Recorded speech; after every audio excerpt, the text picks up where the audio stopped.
va mama, va papa, va buti, va sesi, va kokwani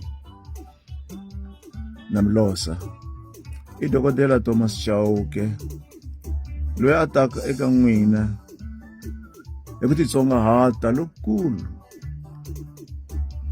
Ni mi tshembisile ximatsatsa na swi tiva, kambe ximatsatsa ntirho lowu ni nga wu tirha eka xona lowukulu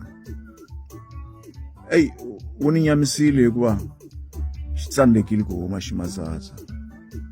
Se vaseketeri hinkwenu hi ku titsongahata ka mina eka n'wina ni ri a ni mi tshikangi, a ni tshikangi na ha ya emahlweni na vuyimbeleri bya n'wina.